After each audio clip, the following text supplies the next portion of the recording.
Diawali dengan memperlihatkan seorang pria yang tengah dikejar oleh aparat kepolisian. Entah karena kasus apakah ini, tiba-tiba muncul sosok misterius berjubah yang menawarkan kehidupan kembali dengan syarat ia meminta kesetiaan pria tersebut. Karena terdesak itulah, akhirnya pria itu pun mengiyakan tawaran tersebut. Di tempat lain, kita akan diperlihatkan dengan biksu muda bernama Chet yang baru saja mendapatkan penglihatan tentang kekacauan besar yang akan terjadi. Lantas, ia pun pamit kepada sang guru untuk menyelesaikan masalah tersebut. Inilah dia, Home Sweet Home Rebirth. Kisah akan berfokus pada sebuah keluarga yang tengah berlibur ke Thailand. Ada Jack, sang ayah, Frank, sang ibu, dan Lou, sang anak. Di saat mereka sedang melakukan adegan romantis itulah, tiba-tiba putri mereka Lou pun menghilang entah kemana. Sontak membuat keduanya pun bergegas mencari Lou. Ternyata Lou hanya sedang mengejar kupu-kupu yang kebetulan ada biksu Chen di sana. Sang biksu pun menjelaskan bahwa semua ini bukanlah kebetulan, melainkan ini sudah ditakdirkan. Sang biksu pun mengatakan jika Jacklah orangnya, orang yang lahir dalam kematian di bawah bulan merah. Tak berhenti sampai situ, sang biksu pun melanjutkan jika Jack adalah sang penjaga gerbang, tapi Jack tak percaya akan hal itu dan meninggalkannya begitu saja. Singkat cerita, tibalah mereka di sebuah mall. Di sana ada pria berbaju hitam. Dia bernama Mac. Pria yang kita lihat di adegan awal tadi, yang tampak serius memandangi dan melambaikan tangan kepada Lou. Tak berselang lama, Mac melepaskan beberapa tembakan yang membuat seluruh pengunjung panik. Jack pun bergegas menemui Frank dan Lou. Frank sebenarnya sudah melarang Jack untuk tidak ikut terlibat dalam hal tersebut, tapi Jack berjanji bahwa semuanya akan baik-baik saja. Frank dan Lou pun bersembunyi di bawah wastafel. Satu polisi pun datang untuk mengamankan tempat tersebut. Jack pun berusaha menenangkan para pengunjung. Sampai akhirnya Jack melihat langsung orang yang membuat kekacauan tersebut. Jack pun menyuruh Mac untuk meletakkan senjata. Jika tidak, maka Jack akan menembaknya. Bukannya menurut Mac, justru melepaskan tembakan ke arah Jack yang membuat Jack harus bersembunyi di balik tembok. Di saat bersembunyi itulah, ada pengunjung wanita yang berusaha menelpon seseorang dan Mac langsung menembak wanita tersebut. Di luar mall, kita akan diperlihatkan dengan orang-orang yang berlari tanpa arah serta aparat kepolisian dan damkar yang sudah mengepung tempat tersebut.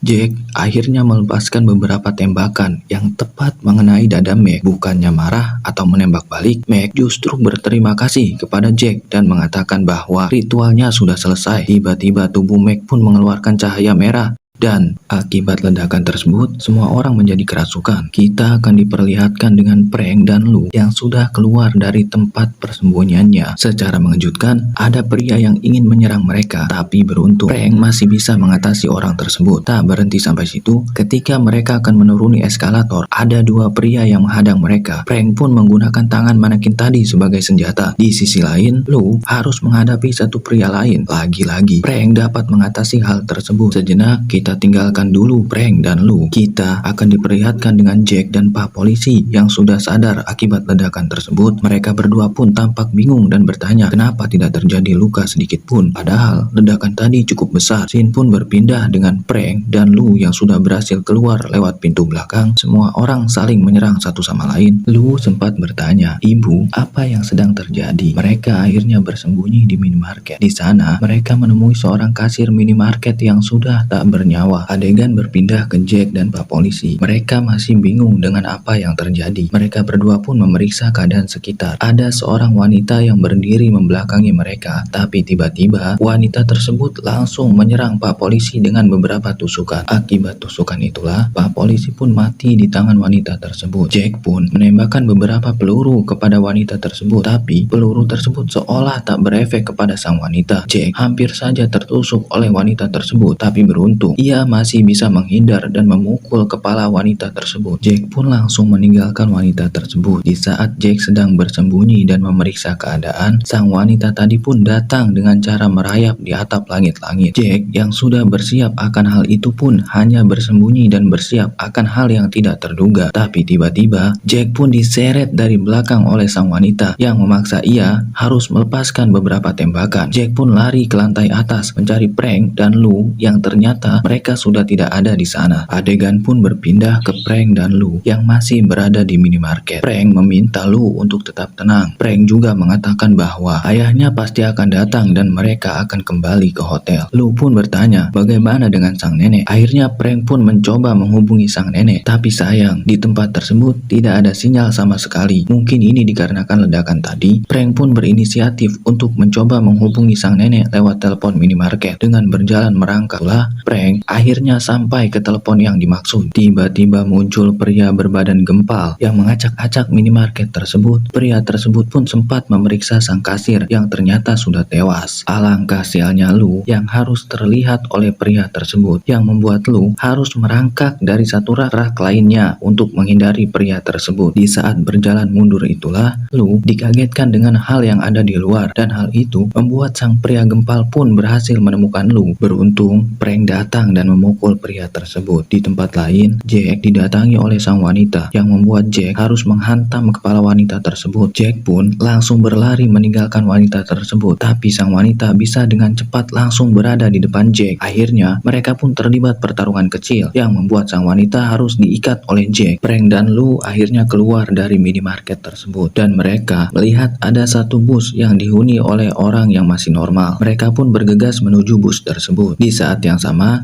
Jack pun tampak bingung dengan si wanita yang tampak berjalan dan sudah berhasil lepas dari ikatan. Jack melihat bahwa sang wanita menghilang setelah menembus tembok yang sudah berlumur darah. Di sisi lain, Frank meminta agar busnya segera dijalankan, tapi kata sang supir kuncinya tidak ada. Frank pun bertanya di mana kuncinya. Sang supir pun melihat ke arah luar. Ternyata kuncinya ada di dalam tas dan tas tersebut ada di luar. Hal itu membuat Frank mau tidak mau harus mengambil tas tersebut. Berbekal kunci Inggris di tangan, Frank pun memberanikan diri untuk keluar dan mengambil tas tersebut. Ketika Frank akan masuk ke dalam bus itulah ada dua pria yang menariknya dari belakang. Di saat itulah salah satu penumpang bus turun dan membantu Frank. Di tempat lain, kita akan diperlihatkan dengan Jack yang baru saja keluar dari tempat tersebut. Tiba-tiba muncul makhluk aneh yang mengejarnya sehingga membuat Jack harus berlari menghindari makhluk tersebut. Di sisi lain, Frank dan Lou terpaksa harus keluar dari bus tersebut karena jalan yang mereka lalui terhalang oleh kendaraan lain. Sementara Jack masih terus berlari menghindari makhluk aneh tersebut. Di tengah pelarian itulah tiba-tiba jalan yang dilalui Jack harus terhalang oleh reruntuhan bangunan. Di saat terdesak itulah ada seseorang yang mengatakan, "Ayo ke sini." Ternyata orang yang menyelamatkan Jack tadi adalah Biksu Chen. Sang biksu menjelaskan bahwa makhluk tadi bernama Praheta, dan jika Jack ingin anak dan istrinya selamat, maka Jack harus mengikuti sang biksu. Lalu Jack pun bertanya,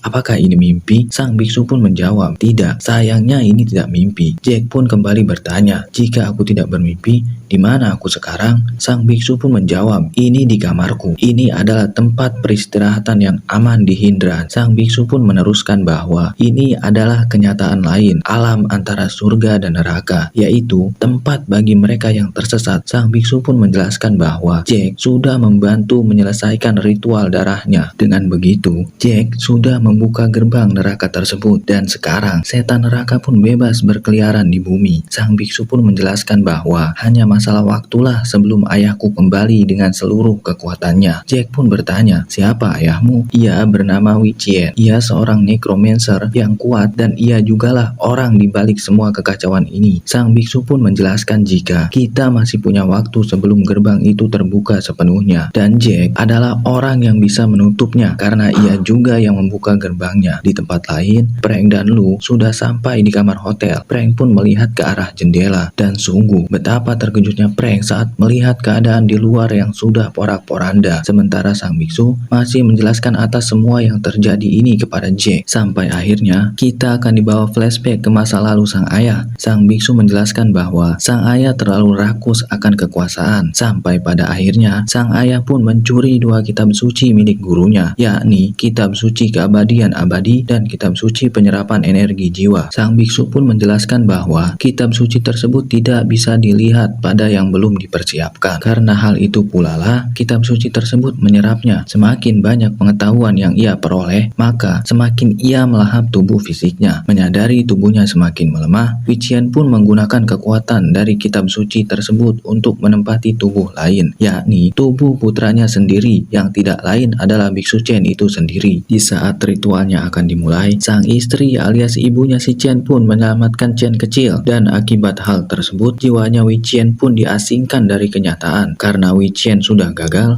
akhirnya ia pun meninggalkan bakat tersebut pada putranya alias sang biksu Chen itu sendiri. Setelah sang biksu selesai menceritakan masa lalu ayahnya, perhatian Jack tiba-tiba teralihkan dengan jeritan seorang wanita. Jack pun harus menghajar beberapa makhluk aneh tersebut. Ternyata wanita tersebut adalah salah satu pengunjung mall yang sudah ditembak oleh Meg. Di saat mereka tengah mengingat apa yang telah terjadi, tiba-tiba Paraheta pun datang dan mengejar mereka berdua. Sungguh naas bagi sang wanita yang harus tertangkap oleh Paraheta. Setelah kejadian itu, Jack pun mengobrol dengan sang biksu. Jack pun mengatakan jika ia sempat melihat wanita tersebut. Jack pun bertanya, apakah dia tidak tahu jika dia akan mati? Hal ini sudah biasa terjadi pada jiwa yang tersesat. Saat mereka memasuki Hindran, mereka tidak ingat akan transisi tersebut dan Paraheta akan melahap jiwanya. Itulah kengerian hidup di Hindran. Jack pun kembali bertanya, lantas aku? Ternyata Jack juga sudah terbunuh saat ledakan di mall itu. Di tempat lain, kita akan diperlihatkan dengan Frank dan Lu yang sedang istirahat di tempat tidur. Tiba-tiba ada yang mengetuk pintu dan mengatakan, Frank, buka pintunya. Dan ternyata yang mengetuk pintu adalah Jack. Entah ini benar-benar Jack atau bukan. Di saat yang sama, kita akan diperlihatkan dengan Jack dan sang biksu yang sedang mencari portal masuknya. Di saat mereka akan memasuki portal tersebut, mereka dihadang oleh beberapa makhluk aneh. Di sini mereka sekarang. Jack pun bertanya, kemana semua makhluk aneh tadi? Mereka adalah makhluk dari dunia roh dan mereka tidak hadir secara fisik di sini. Ketika melihat cermin itulah, Jack tiba-tiba kaget dengan wajah dan tubuhnya yang sudah berubah 100%.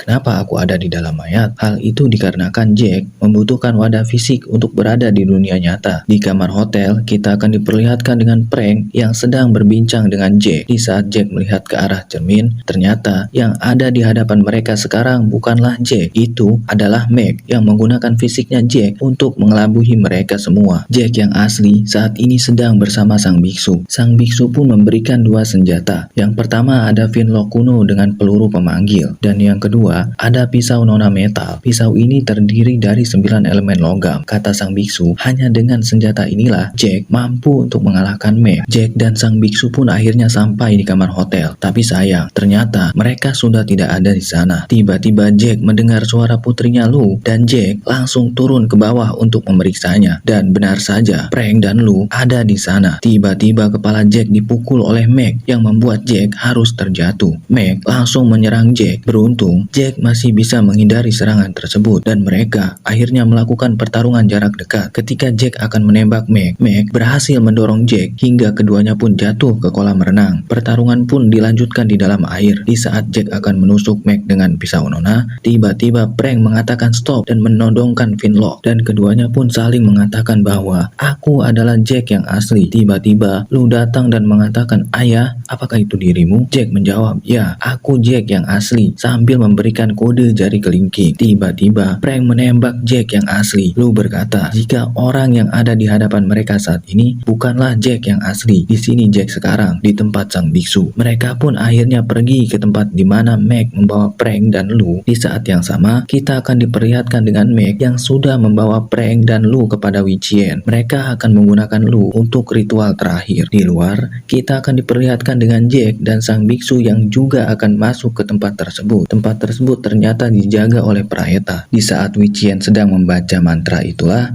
Jack pun datang yang membuat Jack dan Meg harus melakukan pertarungan terakhir. Dengan berbekal pisau nona pemberian sang biksu, Jack menghajar satu persatu anak buah Wei Qian hingga akhirnya Jack harus menghadapi Meg. Senjata finlock yang ada di tangan Meg pun harus terlempar. Frank yang berhasil mendapatkan senjata finlock tersebut langsung menembak Wei Qian. Di saat terdesak itulah prank melemparkan senjata Finlock kepada Jack yang langsung menembak Meg saat itu juga. Hal itu membuat Meg harus terlempar ke dunia roh yang membuat Meg harus mati oleh Praeta. Di saat yang sama, kita akan diperlihatkan dengan sang biksu yang sedang berbicara kepada Wei-Chien. Tiba-tiba Jack menusuk Wei-Chien dengan pisau nona. Tubuh Wei-Chien pun lenyap seketika. Setelah semuanya benar-benar berakhir, kita akan diperlihatkan dengan prank dan Lu yang sudah sampai di rumah sang nenek. Sementara Jack harus rela mengorbankan dirinya demi untuk keluarga. Dan tamat.